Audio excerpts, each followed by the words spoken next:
La dernière philosophie de l'ère du communisme. Philosophie avant l'ère du communisme.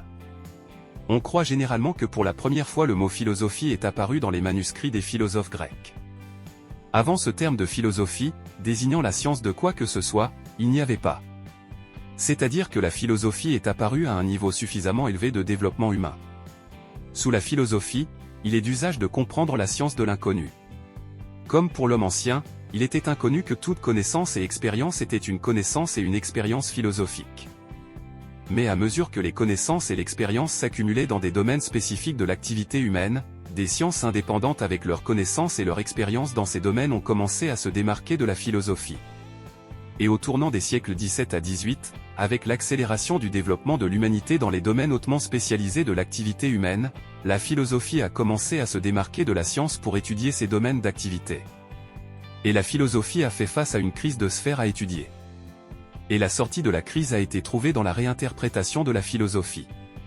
Jusqu'à présent, les philosophes n'ont expliqué que le monde de différentes manières, mais il s'agit de le changer. La célèbre citation de Karl Marx donne une nouvelle direction dans le développement de la philosophie.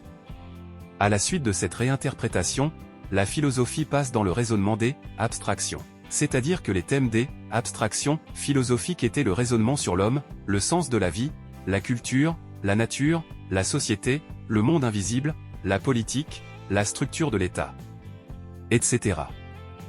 Dans cette direction du développement de la philosophie, de nombreux philosophes et leurs écoles philosophiques sont apparus.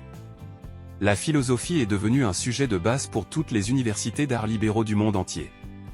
Et la question logique est, à quoi sert la philosophie? Il est important de comprendre que tout est relatif en philosophie. L'objet de l'étude de la philosophie est la vérité dans son incompréhension éternelle. Il n'y a donc pas d'autorité en philosophie. Et l'essence de la philosophie est la critique de tout et de tout. Et dans le cadre de la philosophie, les gens sont préparés à la critique constante de n'importe quoi.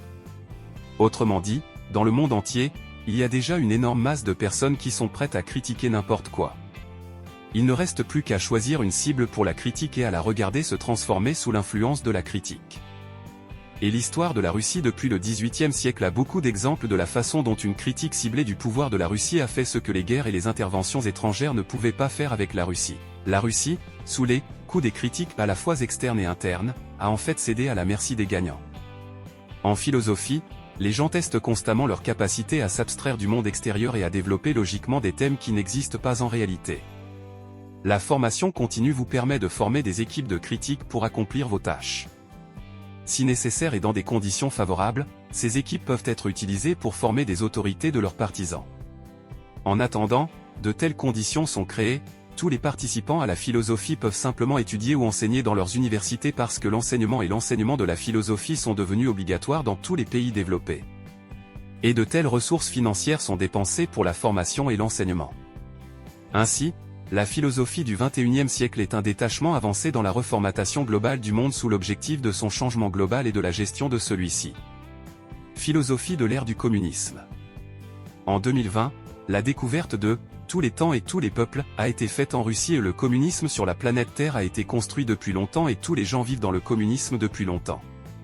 Et dans le communisme depuis longtemps, tout le monde a le temps et les ressources pour n'importe quoi selon ses besoins. Surtout, y compris la création et le développement de toutes sortes d'enseignements et d'écoles philosophiques. Dans ce contexte, la question logique est de savoir ce qu'est le communisme.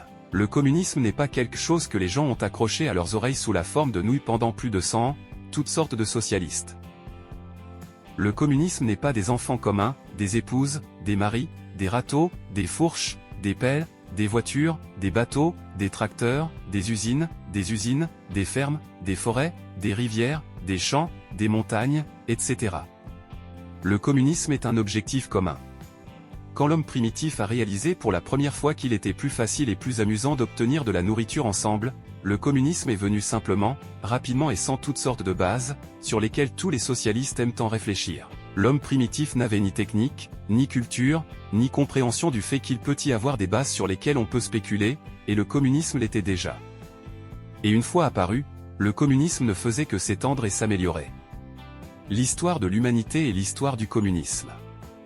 Et l'histoire du communisme est l'histoire des versions du communisme. Le communisme était, et sera pour toujours.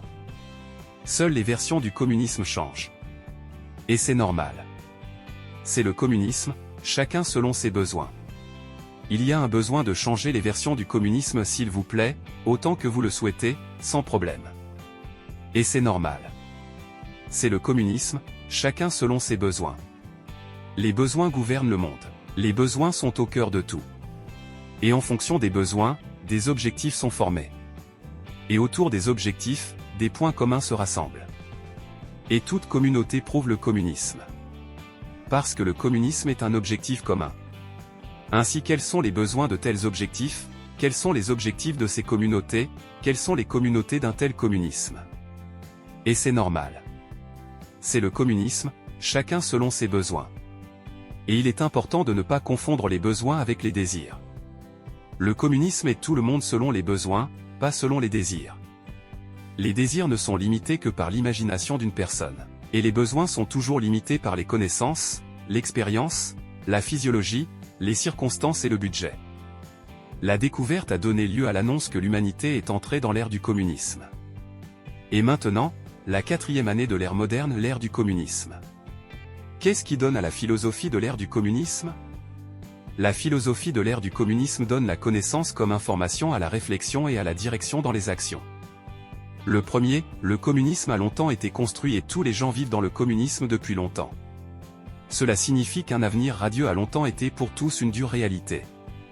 Le communisme n'est pas le dernier arrêt du tramway. Le communisme s'améliore constamment. Et le slogan « Rendre le communisme meilleur ensemble » a longtemps été mis en œuvre dans chaque État. Deuxièmement, le communisme a longtemps été construit sur toute la planète et tous les gens vivent dans le communisme depuis longtemps. L'histoire de l'humanité est l'histoire du communisme. Et l'histoire du communisme est l'histoire des versions du communisme. Le communisme a été et sera pour toujours. Seules les versions du communisme changent. Cela signifie que les versions du communisme peuvent être étudiées et comparées à d'autres versions du communisme. Troisièmement, dans chaque État de la planète, sa propre version du communisme est mise en œuvre. Et il est important de tout faire pour que la version du communisme en Russie soit concurrentielle avec la version du communisme aux États-Unis et l'Union européenne. Le quatrième, le communisme a longtemps été construit sur toute la planète et tous les gens vivent dans le communisme depuis longtemps. Et la version actuelle du communisme est assurée par le niveau actuel des ressources extraites. Et si le niveau d'extraction des ressources augmente, alors la version du communisme peut être améliorée. Et si le niveau d'extraction des ressources n'augmente pas ou diminue, la version du communisme peut être annulée par les versions précédentes du communisme, qui correspondent au niveau des ressources extraites. Cinquième, le communisme a longtemps été construit sur toute la planète et tous les gens vivent dans le communisme depuis longtemps. Et dans le communisme depuis longtemps, tout le monde a le temps et les ressources pour n'importe quoi selon ses besoins. Tout y compris la création d'enseignements et d'écoles philosophiques. Et il est important de comprendre que la philosophie, sans un projet global de gestion du monde entier, n'est qu'un besoin humain d'expression de soi. Par conséquent, la libération de la philosophie du but de « changer le monde » supprimera de la philosophie la responsabilité du mal qui a été commis dans l'histoire sous l'influence des enseignements philosophiques.